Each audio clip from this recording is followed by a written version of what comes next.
નમસ્કાર દોસ્તો, હું વી આર પટેલ. ધોરણ 11 ભૌતિક વિજ્ઞાન પ્રકરણ નંબર 4 તેનું આ 9મું લેક્ચર છે વિદ્યાર્થી મિત્રો. આની આગળના લેક્ચરમાં આપણે બે અગત્યના ઉદાહરણ ભણ્યા. ઉદાહરણ 4.1 અને 4.2. આ બંને ઉદાહરણ 4.1માં તમે કોસાઇનનો નિયમ અથવા તો બે સદિશોના પરિણામી સદિશનું મૂલ્ય શોધવા માટે સમાંતર બાજુ ચતુષ્કોણની રીત એટલે કે એનું સૂત્ર આપણે ભણી ગયા વિદ્યાર્થી મિત્રો. અને સાથે સાથે સાઇન સૂત્ર પણ ભણ્યા, સાઇનનો નિયમ, બરાબર. અને આ બંને સૂત્રોનો આપણે 4.2માં ઉપયોગ કેવી રીતે થાય તે પણ જોઈ ગયા. તો સદિશોના અભ્યાસમાં બંને ઉદાહરણો ખૂબ મહત્ત્વના છે. સદિશના ઘટક કેવી રીતે પાડી શકાય, ઘટકોનો ઉપયોગ કેવી રીતે થાય, દરેક બાબત આ બંને ઉદાહરણમાં આપણને જોવા મળી, બરાબર. તો આજની વાત કરીએ. આજે આપણે હવે ગતિની વાત કરીશું વિદ્યાર્થી મિત્રો.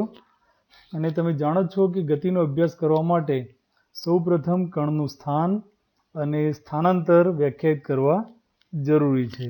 તો આ બંને બાબતો તમે અદિશ સ્વરૂપમાં વ્યાખ્યાયિત કરેલી છે. આજે આપણે આ બંને બાબતોને સદિશ સ્વરૂપમાં જોઈશું, બરાબર. ત્યારબાદ આપણે ગતિમાં શરૂઆતમાં જેમ આપણે પ્રકરણ 3માં ભણ્યા હતા તેમ પ્રકરણ 3માં આપણે ઝડપ વિશે ભણ્યા હતા તેમ અહીંયા સરેરાશ વેગ, ત્યારબાદ તત્કાલીન વેગ, વેગના ઘટકો અને વેગના ઘટકો, સદિશના ઘટકો પાડીએ તેમજ વેગના ઘટકો પણ લખી શકાય. અને વેગના ઘટકોની મદદથી વેગના મૂલ્ય અને દિશા શોધવાની રીત, આટલી બાબતો આજે આપણે ભણવાના છીએ. વિદ્યાર્થી મિત્રો, અત્યાર સુધી આપણે પ્રકરણ 4 જેનું નામ તમને ખ્યાલ છે બધાને, સમતલમાં ગતિ, પણ અત્યાર સુધી આ પ્રકરણમાં આપણે સદિશો અને તેની પ્રક્રિયાઓની જ વાત કરી છે. આજે ખરેખર આપણે સમતલમાં ગતિનું વર્ણન શરૂ કરીશું. તો સમતલમાં ગતિનો અભ્યાસ બીજા અભ્યાસથી કેવી રીતે જુદો પડે, તો અહીંયા લખ્યું છે તેમ વિદ્યાર્થી મિત્રો કે આ વિભાગની અંદર સદિશોની મદદથી કેવી રીતે આપણે દ્વિપરિમાણિક ગતિનું વર્ણન કરી શકીએ. દ્વિપરિમાણિક ગતિ એટલે જ સમતલમાં ગતિ. આ વાત તમને બરાબર યાદ હશે. આપણે એક પરિમાણમાં ગતિ, તેને સુરેખ પથ પર ગતિ તેવું પણ કહી શકીએ, જેનો અભ્યાસ પ્રકરણ 3માં કરેલો.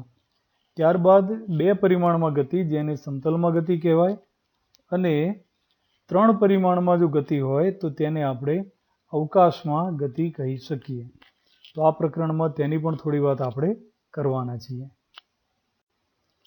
સૌ પ્રથમ આપણે સ્થાન સદિશ, કોઈ કણનું સ્થાન કેવી રીતે સદિશ સ્વરૂપે દર્શાવી શકાય તેની વાત કરીએ આપણે. તેના માટે આકૃતિ જોઈશું. વિદ્યાર્થી મિત્રો, એક વાત યાદ રાખો કે આકૃતિઓ અને મોટે ભાગેનું લખાણ તમારે પાઠ્યપુસ્તક પ્રમાણે લખવાનો પ્રયત્ન કરવો. હા, તમે જરૂર મુજબ વર્ણનમાં થોડો ફેરફાર કરી શકો, સાદુરૂપ આપવાની પ્રક્રિયામાં 1-2 સ્ટેપ વધારે લખી શકો, તમને ફાવે તે માટે. બાકી લખાણ આપણે પાઠ્યપુસ્તકને અનુરૂપ કરશું, તે વાત યાદ રાખશો. તો વિદ્યાર્થી મિત્રો, અહીંયા એક કણ પી આપણને આપેલું છે. તો આ કણ પી ઉદ્ગમ બિંદુની સાપેક્ષે, ઉદ્ગમ બિંદુ ઓની સાપેક્ષે કયા સ્થાને ગોઠવાયેલું છે તે દર્શાવતો સદિશ, તેને સ્થાન સદિશ કહેવાય.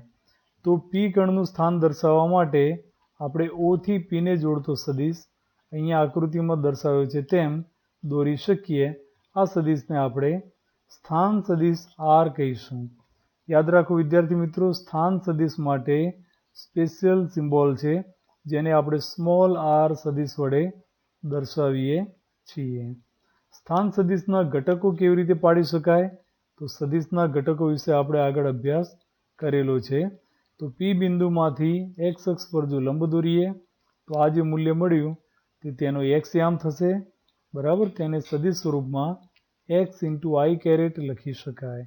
તે જ પ્રમાણે પીમાંથી વાય અક્ષ પર જો લંબ દોરવામાં આવે તો ઓથી તે બિંદુને જોડતો જે સદિશ મળશે તેને આપણે વાય ઇન્ટુ જે કેરેટ કહી શકીએ. અહીંયા વાય જે છે તે સ્થાન સદિશ આરનો વાય યામ થયો કહેવાય. એક્સ ઘટક અને વાય ઘટક એટલે કે એક્સ યામ અને વાય યામની મદદથી સ્થાન સદિશને કેવી રીતે રજૂ કરી શકાય તે સૂત્ર સ્વરૂપે જુઓ વિદ્યાર્થી મિત્રો. સદિશ આર બરાબર એક્સ ઇન્ટુ આઈ કેરેટ પ્લસ વાય ઇન્ટુ જે કેરેટ. તો આ થઈ સ્થાન સદિશને દર્શાવવાની પદ્ધતિ. આ પદ્ધતિ યાદ રાખશો. હમણાં આપણે ફરીથી તેનો ઉપયોગ કરીએ છીએ સ્થાનાંતર સમજાવવા માટે. તો સ્થાન સદિશને દર્શાવવાની આ રીત થઈ. યાદ રાખો વિદ્યાર્થી મિત્રો, એક કરતાં વધારે બિંદુઓના સ્થાન સદિશ લખવાના થાય તો તમે તેમને R1, R2, R3 એવા નામ પણ એને આપી શકો છો અને તેમના યામને પણ x1, y1, x2, y2 એ રીતે અલગ પાડી શકો. જો બે બિંદુ હોય તો બીજા બિંદુનો સ્થાન સદિશ R ડેશ પણ લખી શકાય અને તેનો સ્થાન સદિશ સૂત્ર સ્વરૂપે R ડેશ બરાબર સદિશ R ડેશ બરાબર x ડેશ ઇન્ટુ આઈ caret plus y dash into જે કેરેટ એવું લખવું હોય તો લખી શકાય. હવે વાત કરીએ સ્થાનાંતર સદિશની. તો જ્યારે સ્થાનમાં ફેરફાર થાય તો કણે સ્થાનાંતર કર્યું કહેવાય. આ વાત તમે સારી પેઠે જાણો છો. તો કણના સ્થાનમાં થતા ફેરફારને આપણે સ્થાનાંતર કહીએ છીએ. તો આ સ્થાનાંતરને સદિશ સ્વરૂપે કેવી રીતે દર્શાવી શકાય આકૃતિમાં જોઈએ આપણે. તો અહીંયા ધારો કે કોઈ કણનો ગતિપથ દર્શાવેલો છે વિદ્યાર્થી મિત્રો. આ જે માર્ગ છે તે કણનો ખરેખરો ગતિપથ છે. આકૃતિ તમારા પાઠ્યપુસ્તકની જ છે. તો આ ગતિપથ પર કણ ગતિ કરે છે. આપણે સૌપ્રથમ આ બિંદુ પાસે તેનું સ્થાન નોંધ્યું. યાદ રાખો વિદ્યાર્થી મિત્રો, ગણતરીની શરૂઆત આપણે ગમે ત્યાંથી કરી શકીએ. કણે ગતિ શરૂ ગમે ત્યાંથી કરી હોય પણ આપણે જે સમયે સ્થાન નોંધીએ ત્યાંથી આપણો ગતિનો અભ્યાસ શરૂ થશે. તો પી બિંદુ પાસે કોઈ ચોક્કસ સમયે, ધારો કે T1 સમયે આપણે કણનું સ્થાન નોંધ્યું અને તેને સ્થાન સદિશ R વડે આપણે અહીંયા દર્શાવ્યું. તો T1 સમયે કણનું સ્થાન પી બિંદુ પાસે જેનો સ્થાન સદિશ ઉદ્ગમ બિંદુની સાપેક્ષે R વડે આપણે દર્શાવીએ છીએ. આરને ઘટક સ્વરૂપમાં કેવી રીતે લખી શકાય તે તમે જાણો છો. તેને લખવું હોય આપણે તો એક્સ ઇન્ટુ આઈ કેરેટ પ્લસ વાય ઇન્ટુ જે કેરેટ લખી શકીએ. હવે વિદ્યાર્થી મિત્રો, થોડા સમય બાદ ધારો કે T2 સમયે કણ પોતાના ગતિપથ પર ગતિ કરી અને બીજા બિંદુ P' બિંદુ પાસે પહોંચે છે. તો P' બિંદુ પાસે T2 સમયે તેનું સ્થાન દર્શાવવા માટે આપણે બીજા સદિશનો ઉપયોગ કરશું. ઉદ્ગમ બિંદુની સાપેક્ષે બીજો સદિશ તેને આપણે R ડેશ કહીએ જે T2 સમયે P' બિંદુ પાસે કણનું સ્થાન દર્શાવે છે. હવે અહીંયા કણનું સ્થાનમાં ફેરફાર થાય છે. આપેલા સમયગાળામાં T1 અને T2 સમયની વચ્ચે એટલે કે T2 - T1 સમયગાળા દરમિયાન કણ P બિંદુથી P' બિંદુ સુધી પહોંચ્યો તો સ્થાનમાં ફેરફાર થયો અને સ્થાનાંતર થયું કહેવાય. આ સ્થાનાંતર આપણે સદિશ સ્વરૂપે શોધી શકીએ. તો યાદ રાખો વિદ્યાર્થી મિત્રો, હંમેશા અંતિમ સ્થાનમાંથી પ્રારંભિક સ્થાન બાદ કરવામાં આવે તો આપણને સ્થાનાંતર પ્રાપ્ત થશે. અંતિમ સ્થાન મતલબ અંતિમ સ્થાન સદિશ અને પ્રારંભિક સ્થાન તેનો મતલબ થાય પ્રારંભિક સ્થાન સદિશ. તો આ બંનેનો તફાવત એટલે કે R ડેશ માઇનસ R તે આપેલા સમયગાળામાં કણનું સ્થાનાંતર દર્શાવે છે. તો અહીંયા લખી શકીએ આપણે કે કણનું સ્થાનાંતર R ડેશ બરાબર સદિશ R ડેશ બરાબર સદિશ ડેલ્ટા R બરાબર R ડેશ માઇનસ R તેવું અહીંયા લખી શકીએ. સ્થાનાંતર ડેલ્ટા R સદિશ બરાબર R ડેશ માઇનસ R સદિશ. વિદ્યાર્થી મિત્રો, એક વાત ફરી યાદ કરાવી દઉં કે અહીંયા ઘાટા અક્ષરો લખીએ છીએ તે સદિશો દર્શાવે છે. તમારે સદિશ દર્શાવવા માટે તેના માથે તીરની નિશાની અવશ્ય કરવાની છે. બરાબર? તો આ પદ્ધતિ યાદ આપણે રાખશું. હવે વિદ્યાર્થી મિત્રો, આ સ્થાનાંતર આપણે શોધવું છે ઘટકોના સ્વરૂપમાં. તો આ રીતે ગણી શકાય. અંતિમ સ્થાન R ડેશ ને તેના ઘટક સ્વરૂપમાં લખીએ તો એક્સ ડેશ ઇન્ટુ આઈ caret plus y dash into જે કેરેટ લખી શકાય. તે જ રીતે પ્રારંભિક સ્થાનને પણ ઘટક સ્વરૂપમાં લખીએ તો એક્સ ઇન્ટુ આઈ કેરેટ પ્લસ વાય ઇન્ટુ જે કેરેટ આપણે હમણાં જ ભણી ગયા તે રીતે લખી શકાય. તો અંતિમ સ્થાનમાંથી પ્રારંભિક સ્થાન આપણે બાદ કરવાનું છે. આ સમીકરણને થોડુંક સાદુરૂપ આપીએ તો એક્સ ડેશ ઇન્ટુ આઈ caret plus y dash into જે caret minus x i caret minus y j caret તેવું મળે તમને કૌંસ છોડ્યા પછી. તો કૌંસ છોડ્યા બાદ આ બાકીના બીજા બે પદો છે તે માઇનસ બનશે. આપણે આઈ કેરેટવાળા બે પદોને સાથે લખીએ અને તેમાંથી જો આઈ કેરેટને કોમન કાઢી લઈએ તો કૌંસમાં એક્સ ડેશ માઇનસ એક્સ એવું વધે. તો એક્સ યામનો તફાવત જે રહ્યો એક્સ ડેશ માઇનસ એક્સ તેને આપણે ડેલ્ટા એક્સ વડે દર્શાવીએ તો આઈનો સહગુણક થશે ડેલ્ટા એક્સ ઇન્ટુ આઈ કેરેટ. તે જ પ્રમાણે બીજું પદ બાકી રહેશે વાય ડેશ માઇનસ વાય. તો વાય ડેશ માઇનસ વાયને પણ આપણે વાય યામના તફાવત સ્વરૂપે એટલે કે ડેલ્ટા વાય સ્વરૂપે દર્શાવીએ તો જે કેરેટ સામાન્ય કાઢ્યા બાદ વાય ડેશ માઇનસ વાય જેને આપણે ડેલ્ટા વાય લખીએ તો સમીકરણ બન્યું અહીંયા ડેલ્ટા એક્સ ઇન્ટુ આઈ caret plus delta y into જે કેરેટ. વિદ્યાર્થી મિત્રો આમાં આ સૂત્રમાં ડેલ્ટા એક્સ અને ડેલ્ટા વાય ના મતલબ શું છે તે બરાબર સમજી લેશો. ડેલ્ટા એક્સ બરાબર એક્સ ડેશ માઇનસ એક્સ થયું એટલે કે પી ડેશના એક્સયામમાંથી આપણે પી બિંદુનો એક્સયામ બાદ કર્યો. તે જ રીતે ડેલ્ટા વાય બરાબર વાય ડેશ માઇનસ વાય એટલે કે પી ડેશના વાયયામમાંથી પીનો વાયયામ આપણે બાદ કર્યો. આ ડેલ્ટા વાય છે તે ધ્યાન રાખશો. ડેલ્ટા વાય ઇન્ટુ જે કેરેટ છે આ વાત આપણે સુધારી લઈશું. બરાબર. તો આ થયું વિદ્યાર્થી મિત્રો સ્થાનાંતર સદિશ અથવા તો કણનું સ્થાનાંતર શોધવાની રીત જેને આપણે યામના તફાવતના સ્વરૂપમાં દર્શાવેલું છે. આ સૂત્ર ધ્યાનથી જુઓ. તો સ્થાનાંતર સદિશ ડેલ્ટા આર બરાબર ડેલ્ટા એક્સ ઇન્ટુ આઈ caret plus delta y into જે કેરેટ લખી શકાય. હવે વાત કરીએ સરેરાશ વેગની. તો વિદ્યાર્થી મિત્રો સરેરાશ વેગ સમજવા માટે હમણાં જે આકૃતિનો અભ્યાસ કર્યો તે જ આકૃતિનો આપણે ફરીથી ઉપયોગ કરશું. વિદ્યાર્થી મિત્રો વેગ જાણવા માટે બે વસ્તુની જરૂર પડે સ્થાનાંતર અને સમયગાળો. તો આપણે હમણાં જ સ્થાનાંતર શોધવાની પદ્ધતિ શીખ્યા. કણ ડેલ્ટા ટી સમયગાળામાં પી બિંદુથી પી ડેશ બિંદુ સુધી જાય છે.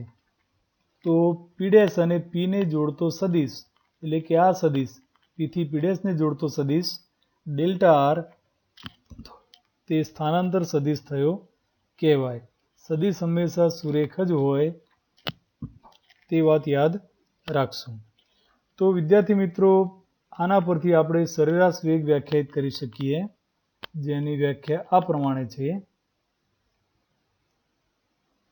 પદાર્થના સ્થાનાંતર તથા તેને અનુરૂપ સમયગાળાના ગુણોત્તરને સરેરાશ વેગ કહે છે.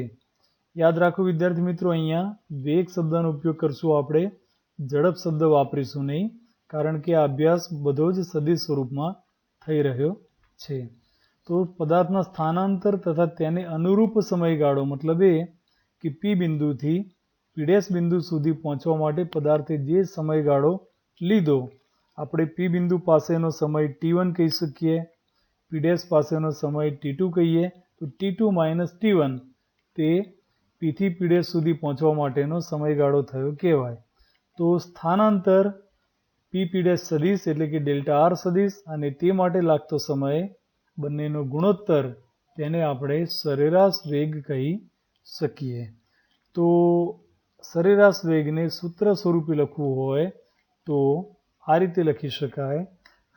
તો સરેરાશ વેગ અહીંયા ધ્યાનથી જુઓ વેગના ચિહ્ન ઉપર આપણે બારની નિશાની કરેલી છે વિદ્યાર્થી મિત્રો. આ બાર તે સરેરાશ મૂલ્ય દર્શાવે છે.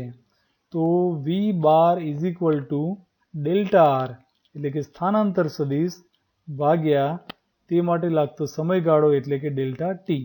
તો ડેલ્ટા આર સદિશ ભાગ્યા ડેલ્ટા ટી તે સરેરાશ વેગ માટેનું સૂત્ર થયું. ડેલ્ટા આર સ્થાનાંતર સદિશ છે, જેને આપણે ઘટક સ્વરૂપમાં એટલે કે આ રીતે દર્શાવી શકીએ. હમણાં જ આપણે એ વાત ભણી ગયા. તો ડેલ્ટા આર બરાબર ડેલ્ટા એક્સ ઇન્ટુ આઈ caret plus delta y into જે કેરેટ. આ મૂલ્ય આપણે ડેલ્ટા આરનું મૂકી શકીએ. તો ડેલ્ટા એક્સ ઇન્ટુ આઈ caret plus delta y into જે કેરેટ ડિવાઈડ બાય સમયગાળો ડેલ્ટા ટી. હવે આ બંને પદોને જો છૂટા પાડીએ તો પ્રથમ પદ બનશે ડેલ્ટા એક્સ ભાગ્યા ડેલ્ટા ટી ઇન્ટુ આઈ કેરેટ વત્તા ડેલ્ટા વાય ભાગ્યા ડેલ્ટા ટી ઇન્ટુ જે કેરેટ.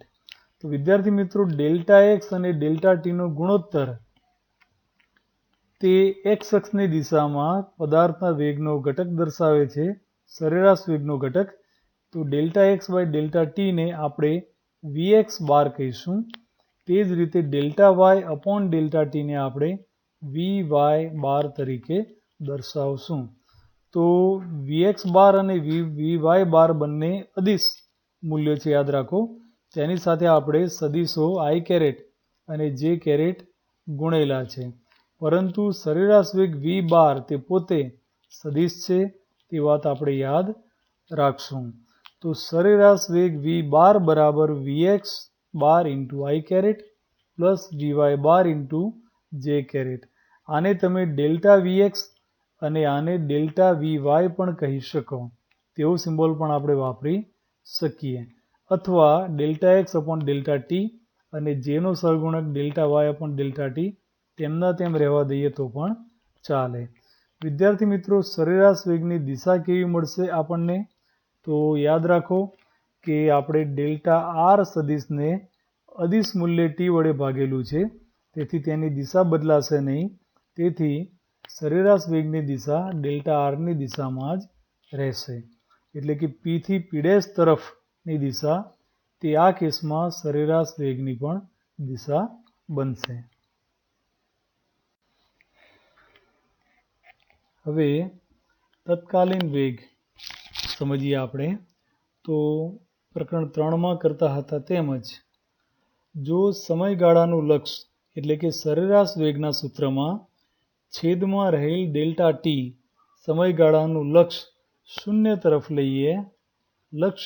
તરફ લઈએ તો જે મૂલ્ય મળશે તે સરેરાશ વેગનું સીમાંત મૂલ્ય થશે. બરાબર. તો સરેરાશ વેગના આ સીમાંત મૂલ્યને આપણે તત્કાલીન વેગ કહીશું.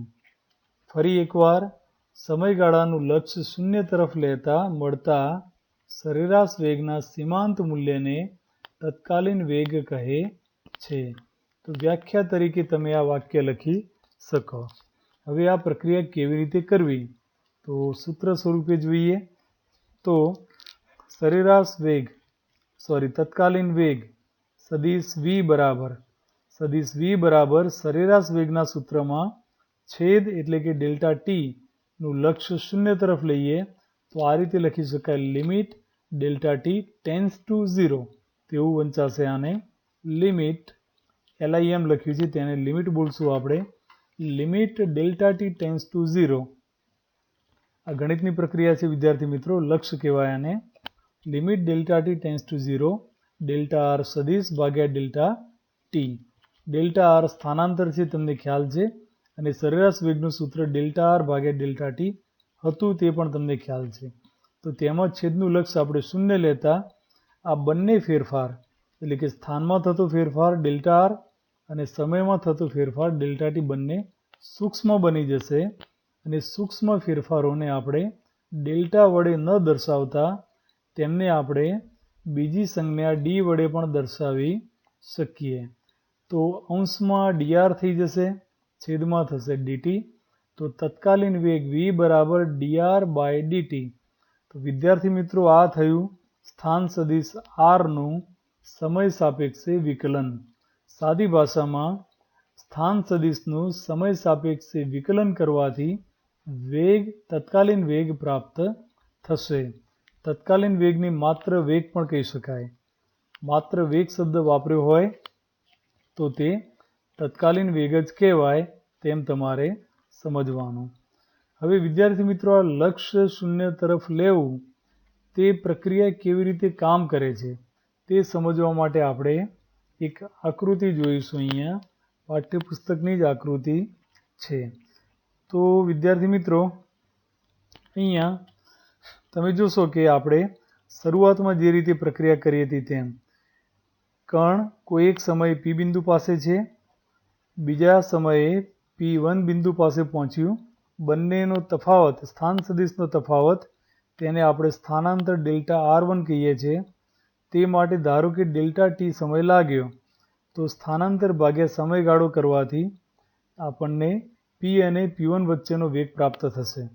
હવે છેદનું લક્ષ્ય એટલે કે ડેલ્ટા ટીનું લક્ષ્ય શૂન્ય લેવું. તેનો મતલબ એ કે ડેલ્ટા ટીની કિંમત ઘટાડતા જઈ અને શૂન્ય તરફ લઈ જવી, એટલે કે ક્રમશઃ આ કિંમતને નાની ને નાની બનાવતા જવું. હવે વિદ્યાર્થી મિત્રો, સમયગાળો નાનો લઈએ તો આ ગતિમાં આપણે ગણતરીની શરૂઆત P બિંદુ પાસેથી કરી અને આપણો સમય અહીંયા P1 બિંદુ પાસે પૂરો થયો, એટલે બીજું સ્થાન આપણે P1 પાસે નોંધ્યું.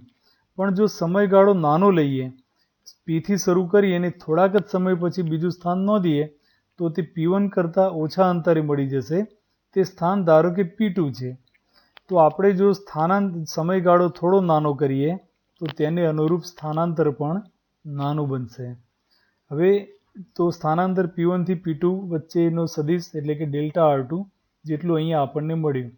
હવે વિદ્યાર્થી મિત્રો, જો ડેલ્ટા ટી સમયગાળાનું મૂલ્ય હજી પણ નાનું કરીએ તો P થી ખૂબ નજીક બીજું બિંદુ મળી જશે આપણને. ગતિની શરૂઆત P બિંદુથી અને અંતિમ સ્થાન આપણે નોંધ્યું P3 બિંદુ પાસે. તો P અને P3 ને જોડતો સદિશ તે અહીંયા સ્થાનાંતર સદિશ ડેલ્ટા R3 થશે. તો જો સમયગાળો નાનો કરતા જઈએ છીએ તેમ તેમ સ્થાનાંતર પણ નાનું બનતું જાય છે. હવે વિદ્યાર્થી મિત્રો, સમયગાળો એટલો બધો નાનો કરી નાખીએ કે પ્રારંભિક બિંદુની બિલકુલ પાસે, તેની સાવ નજીક અંતિમ બિંદુ પણ મળી જાય. તો અંતિમ સ્થાન જે અહીંયા P1 હતું, જે નજીક આવતું ગયું P2 થયું, ઓર વધારે નજીક P3, તે ખૂબ નજીક Pની એટલું બધું નજીક આવી જશે કે આપણને હવે જે સ્થાનાંતર મળશે તે ઘણું સૂક્ષ્મ હશે. સમયગાળો પણ સૂક્ષ્મ લીધો, જેમને આપણે dr અને dt વડે દર્શાવીએ છીએ. તો વિદ્યાર્થી મિત્રો, આ P બિંદુની ખૂબ નજીકની વાતો થઈ. આ બંને સ્થાનાંતર P બિંદુની ખૂબ નજીક હોવાથી આપણને આવું કર્યા બાદ, એટલે કે ટીનું મૂલ્ય ડેલ્ટા ટીનું મૂલ્ય ખૂબ નાનું લીધા બાદ મળતો વેગ P બિંદુ પાસેનો જ વેગ બનશે. એટલે P બિંદુ પાસેનું જ મૂલ્ય થયું કહેવાય. આ વેગને આપણે P બિંદુ પાસેનો તત્કાલીન વેગ કહી શકીએ. યાદ રાખો, તત્કાલીન વેગની દિશા તેના ગતિપથના કોઈ પણ બિંદુ પાસે સ્પર્શકની, ગતિપથ વક્ર હોય તો ચાલે, વાંધો નહીં, પણ તેના કોઈ પણ બિંદુ પાસે જે સ્પર્શક દોરાય, સ્પર્શક તમે ગણિતમાં ભણ્યા હશો વિદ્યાર્થી મિત્રો, તો જે સ્પર્શક બને તે દિશામાં તત્કાલીન વેગ આપણને પ્રાપ્ત થતો હોય છે. તો આ ચારેય આકૃતિની મદદથી આપણે તત્કાલીન વેગમાં ડેલ્ટા ટી ટેન્ડ્સ ટુ 0 લક્ષ કેવી રીતે કામ કરે છે, સમયગાળો સૂક્ષ્મ લેવાથી સ્થાનાંતર કેવી રીતે સૂક્ષ્મ થાય અને તેને અનુરૂપ કોઈ નિશ્ચિત બિંદુ પાસેના જ વેગનું મૂલ્ય કેવી રીતે મળે, તે બાબત તમને અહીંયા ખ્યાલ આવી ગઈ હશે. વિદ્યાર્થી મિત્રો, હવે તત્કાલીન વેગને આપણે તેના ઘટક સ્વરૂપમાં મેળવવાનો પ્રયત્ન કરશું. સરેરાશ વેગને આપણે તેના ઘટક સ્વરૂપમાં દર્શાવ્યો હતો તે વાત તમને યાદ હશે.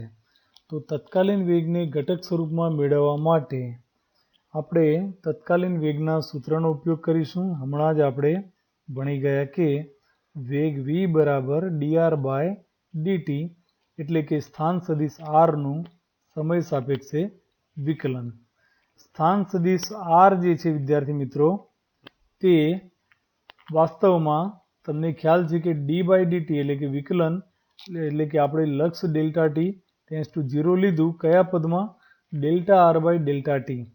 તો આની આગળનું પદ જે હતું તે હતું limit delta t tends to 0 delta r ભાગ્યા ડેલ્ટા ટી, અને તેમાં એ ડેલ્ટા આરનું સૂત્ર ડેલ્ટા એક્સ ઇન્ટુ આઈ caret plus delta y into જે કેરેટ, એટલે કે સ્થાનાંતર સદિશનું સૂત્ર જો અહીંયા વાપરીએ બરાબર, તો આપણે સમજો કે આર આ પદ કરતાં એક સ્ટેપ પાછળ ગયા, limit delta T tends to 0 delta r by delta t, તે પદની અંદર ડેલ્ટા આરની કિંમત મૂકી દઈએ તો આવું એક પદ આપણને પ્રાપ્ત થશે.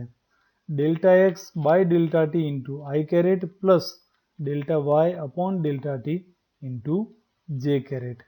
તો વિદ્યાર્થી મિત્રો હવે આ જે લિમિટ છે, limit delta T tends to 0, તેને બંને પદમાં અલગ અલગ દર્શાવીએ. આઈ કેરેટ અને જે કેરેટ એકમ સદીશો હોવાથી તેમની પર તેની કોઈ અસર થશે નહીં.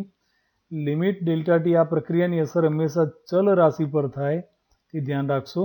તો ડેલ્ટા ટી અને ડેલ્ટા એક્સ, તે જ રીતે ડેલ્ટા વાય, આ બધી ચલ રાશિઓ છે, તેમની પર લક્ષ્યની અસર થશે. તો I caret into limit delta T tends to 0 delta x ભાગ્યા ડેલ્ટા ટી પ્લસ બીજું પદ તેને પણ લિમિટ સાથે દર્શાવીએ તો J caret into limit delta T tends to 0 delta Y by delta T. તો આ જે થયું વિદ્યાર્થી મિત્રો, તે પ્રકરણ 3માં ભણી ગયેલા સરેરાશ ઝડપ તેના જેવી વાત થઈ. આ delta x by delta t તેને આપણે limit delta T tends to 0 delta x by delta t તેને આપણે ડીએક્સ બાય ડીટી સ્વરૂપે દર્શાવી શકીએ. આ થશે વેગનો એક્સ ઘટક. તે જ રીતે limit delta T tends to 0 delta Y by delta t તેને પણ આપણે ડી વાય બાય ડીટી સ્વરૂપે દર્શાવી શકીએ. પ્રકરણ 3માં ભણ્યા હતા તેમજ ડીએક્સ બાય ડીટી તેને આપણે વીએક્સ કહી શકશું. બરાબર. તો વીએક્સ તે આપણે જે વેગની વાત કરીએ છીએ તત્કાલીન વેગ, તેનો એક્સ ઘટક થશે. તો વીએક્સ ઇન્ટુ આઈ કેરેટ, તે જ રીતે ડી વાય બાય ડીટી તેને આપણે વેગના વાય ઘટક વી વાય વડે દર્શાવીએ તો વી વાય ઇન્ટુ જે કેરેટ બીજું પદ થશે. વી વાય તે તત્કાલીન વેગનો વાય ઘટક થશે, યાદ રાખો. તો તત્કાલીન વેગના બે ઘટક અહીંયા પ્રાપ્ત થયા, વીએક્સ અને વી વાય. તત્કાલીન વેગ વીને તેના ઘટક સ્વરૂપમાં દર્શાવીએ તો વીએક્સ ઇન્ટુ આઈ કેરેટ પ્લસ વીવાય ઇન્ટુ જે કેરેટ થશે. વિદ્યાર્થી મિત્રો, અહીંયા વીએક્સનું મૂલ્ય ડીએક્સ બાય ડીટી જેટલું અને વીવાયનું મૂલ્ય ડી વાય બાય ડીટી કરવાથી શોધી શકાય. તો આ સદિશ થયો, સદિશ વી બરાબર વીએક્સઆઈ પ્લસ વીવાય જે, જેમ આપણે સદિશ એ બરાબર એએક્સઆઈ વત્તા એવાય જે લખતા હતા તેના જેવું લખાણ આ થયું. તો વિદ્યાર્થી મિત્રો, આ ઘટકો પરથી વેગ વીના મૂલ્ય અને દિશા જો શોધવા હોય વીએક્સ અને વીવાય ઘટક પરથી, તો કેવી રીતે શોધી શકાય? તો સદિશના ઘટક પરથી સદિશનું મૂલ્ય શોધવાની રીત જે હતી તે જ રીત અહીંયા વાપરીશું આપણે. તો કોઈ પણ સદિશનું મૂલ્ય તેના બધા જ ઘટકોના વર્ગોના સરવાળાના વર્ગમૂળ જેટલું હોય તેવું આપણે જાણીએ છીએ. અહીંયા બે ઘટક વીએક્સ અને વીવાય હોવાથી વેગ વીનું મૂલ્ય વર્ગમૂળમાં વીએક્સ સ્ક્વેર વત્તા વીવાય સ્ક્વેર લખી શકાય. તો આ સૂત્ર તમે યાદ રાખશો વેગનું મૂલ્ય શોધવા માટે. તે જ પ્રમાણે વેગની દિશા શોધવા માટે આપણે આવું સૂત્ર વાપરી શકીએ. સદિશની દિશા શોધવા માટે વાપર્યું હતું તેના જેવું જ સૂત્ર છે આ. ટેન થીટા, ટેન થીટા મતલબ વેગ વીએ એક્સ દિશા સાથે બનાવેલ ખૂણો. ટેન થીટા બરાબર વી વાય અપોન વીએક્સ સૂત્ર વાપરી શકાય, અથવા તો ખૂણો થીટા બરાબર ટેન ઇનવર્સ વીવાય અપોન વીએક્સ લખી શકાય. વિદ્યાર્થી મિત્રો, લોગ, સાઇન અને ટેનના મૂલ્યો વાંચવા માટે આપણે અલગ લેક્ચર બનાવવાના છીએ. તે માટે યુટ્યુબ ચેનલને દેખતા રહેશો તમે. ગમે ત્યારે તેમાં આ પ્રકારના વધારાના વિડીયો મૂકીશ. તો આજે આટલે સુધી રાખીએ. આજનું હોમવર્ક નોંધી લઈશું. તો 3-4 જેટલા પ્રશ્નો ભણ્યા આપણે, બધા લખવાના છે તમારે. સમતલમાં કણનો સ્થાન સદિશ અને સ્થાનાંતર સદિશ સમજાવો. તો વિદ્યાર્થી મિત્રો, સ્થાન સદિશ અને સ્થાનાંતર સદિશ તથા બંનેને ઘટક સ્વરૂપમાં કેવી રીતે લખી શકાય આ બાબત તમારે આકૃતિ સાથે વર્ણન કરવાની સૂત્રો સાથે લખવાનું રહેશે. બીજો પ્રશ્ન છે, સરેરાશ વેગની વ્યાખ્યા આપો અને તેની સમજૂતી આપો. તો આકૃતિ આમાં પણ તમારે દોરવાની થશે. સરેરાશ વેગની એક વ્યાખ્યા આપણે ભણી ગયા તે લખવાની અને સરેરાશ વેગના સૂત્રને તેના ઘટક સ્વરૂપ સુધી તમારે મેળવવાનું રહેશે. સરેરાશ વેગના ઘટક બોલું છું તે ધ્યાન રાખશો. તત્કાલીન વેગના ઘટકો તે જુદી બાબત છે. ત્રીજો પ્રશ્ન આવશે, તત્કાલીન વેગ સમજાવો તથા તેનું સૂત્ર મેળવો. તો સરેરાશ વેગ પરથી તત્કાલીન વેગ કેવી રીતે શોધી શકાય, કેવી રીતે આપણે છેદમાં સમયનું લક્ષ્ય શૂન્ય લીધું અને તેના આધારે આપણે તત્કાલીન વેગને સ્થાનના વિકલન સ્વરૂપે દર્શાવ્યું તે બાબત તમારે વ્યાખ્યા, વર્ણન અને સૂત્ર સાથે લખવાની રહેશે. તથા આજનો છેલ્લો પ્રશ્ન તે છે વેગને તેના ઘટકોના સ્વરૂપમાં મેળવો. એટલે કે વિદ્યાર્થી મિત્રો, વેગ તત્કાલીન વેગ v બરાબર vxi પ્લસ vyj તેવું સૂત્ર અહીંયા તમારે મેળવવાનું રહેશે અને તેના પરથી વેગના મૂલ્ય અને દિશા શોધવાના સૂત્રો હમણાં જ સહેજવાર પહેલાં 2 મિનિટ પહેલાં આપણે વાત કરી તે તમારે અહીંયા જણાવવાના રહેશે. તો ચારેય પ્રશ્નોના જવાબ પાઠ્યપુસ્તકમાં વાંચ્યા બાદ નોટબુકમાં લખી લેશો અને રેગ્યુલર વિડીયોઝ માટે physics classroom with VR. Patel ચેનલને સબસ્ક્રાઈબ કરી લેશો.